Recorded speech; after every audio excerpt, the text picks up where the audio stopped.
I was in the inner circuit. I know what happened. Saya tahu apa yang berlaku. Datuk sendiri sempat rasanya macam saya cakap tadi lah, cukup masanya, cukup lama untuk mengenal macam mana keadaan dalam Pakatan Harapan. Saya nak tanya Datuk, waktu Datuk dalam Pakatan Harapan, amanah ni, Mat Sabu, macam mana pengaruh dan juga apa peranan Mat Sabu dalam Pakatan Harapan? Sebab saya rasanya ramai perasan Mat Sabu ni macam seolah-olah dikontrol dengan DAP. Dan banyak sebenarnya artikel-artikel yang menceritakan kerjasama Mat Sabu dan juga Lim Kit Siang dengan Lim Guan Eng dan sebagainya. Apa pendapat? Saya lebih suka having a flashback kan untuk ni.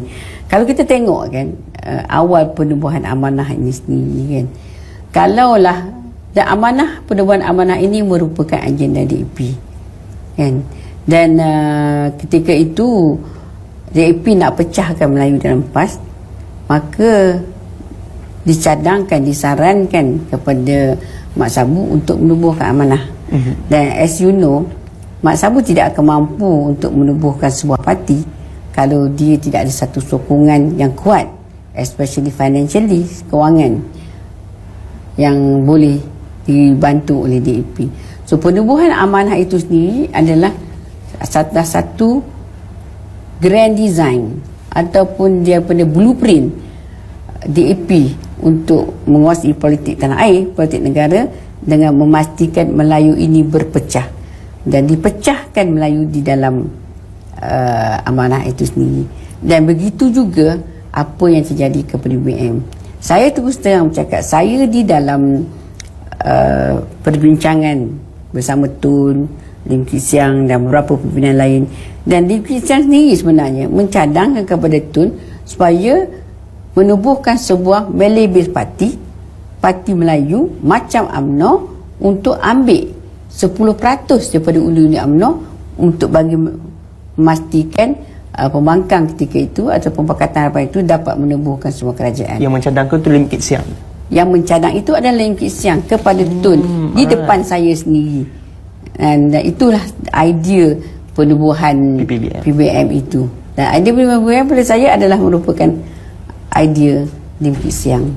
Dan apabila Melayu berpecah lima, Melayu di dalam UMNO, Melayu dalam PAS, Melayu dalam PKR, Melayu dalam amanah, Melayu dalam PBM, maka bila yang besar ni dah dirincik-rincik menjadi satu komponen-komponen yang kecil, maka DAP akan dilihat satu kuasa. Ini satu perancangan yang rapi yang dibuat oleh DAP. Licik sangat DAP ni. Bercakap mengenai blueprint, kalau kita macam tadi Datuk cakap lah, ini semua adalah blueprint, timeline diorang memang daripada dulu sampailah sekarang untuk memecah belahkan Melayu Islam. Kehadiran Anwar Ibrahim sebagai sekarang ini kononnya PM in waiting, adakah itu juga dilihat sebagai salah satu daripada agenda dalam blueprint, ataupun sebenarnya kehadiran Anwar Ibrahim mengganggu timeline DAP ni? Apa yang DAP perlu buat, dia perlu mendapat satu leader dominan ataupun satu leader yang berpengaruh Melayu untuk mendapat undi Melayu. Dan di ketika itu, ketika Tun Dr. Mahathir masih bersama UMNO dan ketika Anwar dipecat keluar daripada UMNO, mereka mengutip Anwar. Kan, mereka mengutip Anwar kerana mereka melihat hari itu, oh, kita boleh gunakan Anwar untuk menguatkan diri kita, untuk memecah belahkan orang Melayu. That is during that time, 20 years ago.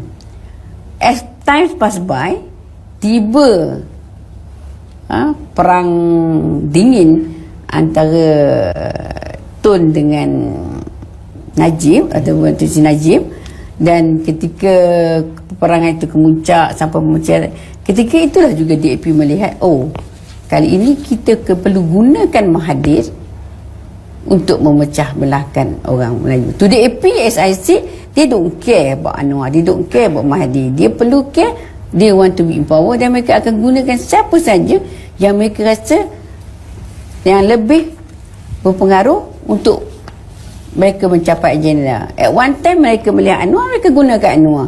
At one time mereka nampak Hadi, mereka gunakan Hadi. Hari ini mereka dapatkan Tun, mereka gunakan Tun.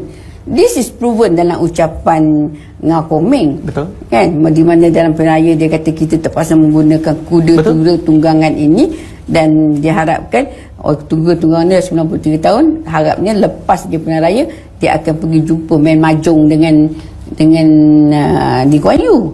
So memang mereka hari ini setelah agenda orang kecapai, memang mereka mengharapkan tun, sebab mereka tahu mereka hanya menggunakan tun, and mereka bukan betul-betul setia dan jujur pada tun. Mereka hanya tahu they need tun for the time being untuk mereka berkuasa. Itu saja. For the time being. For the time being. Itu yang menakutkan, Datuk. Yeah. Kita tak tahu nanti in the We future. don't know what's going to ni. Sebab tu saya rasa benda ni tak boleh nak disangkal lagi. Sebab kalau kita tengok ucapan pemimpin-pemimpin DAP sendiri, banyak sebenarnya yang membuktikan bahawa mereka memang nak menjatuhkan orang Melayu.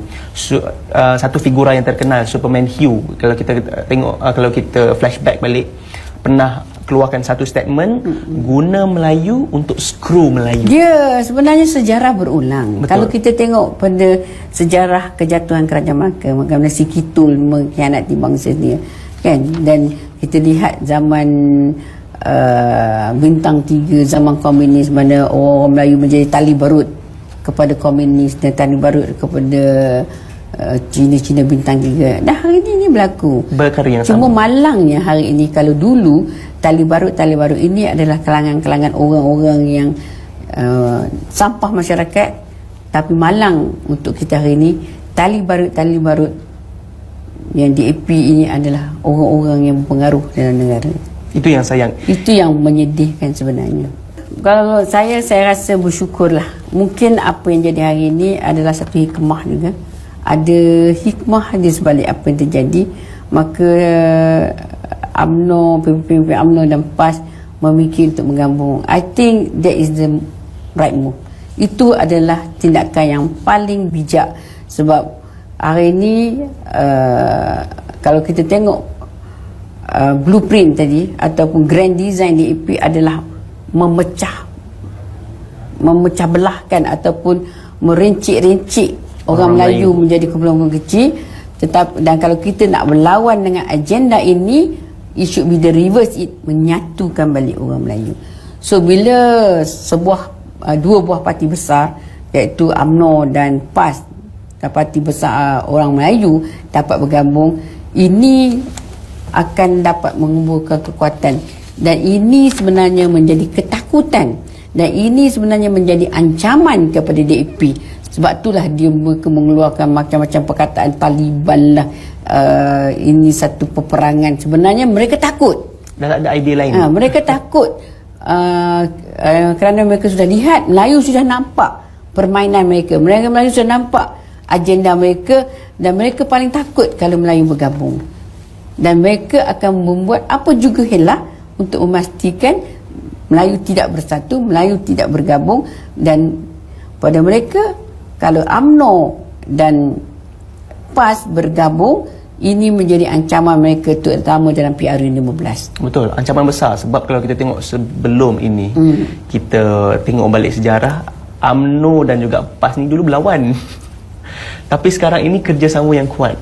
So saya rasa memang betul-betul menakutkan DAP. Ya, dan kita harus terus berdoa sebagai orang Islam, Melayu, supaya UMNO dan PAS mendapat satu titik pertemuan ataupun titik persamaan untuk memikirkan secara lanjut. Dan saya haraplah pemimpin-pemimpin UMNO, pemimpin PAS ketepikanlah kepentingan diri.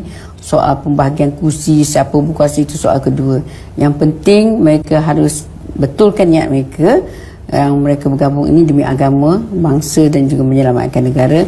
Dan teruskanlah perbincangan yang baik, dan bertolak angsurlah dalam perbincangan itu, supaya kita dapat satu kata putus untuk pergabungan.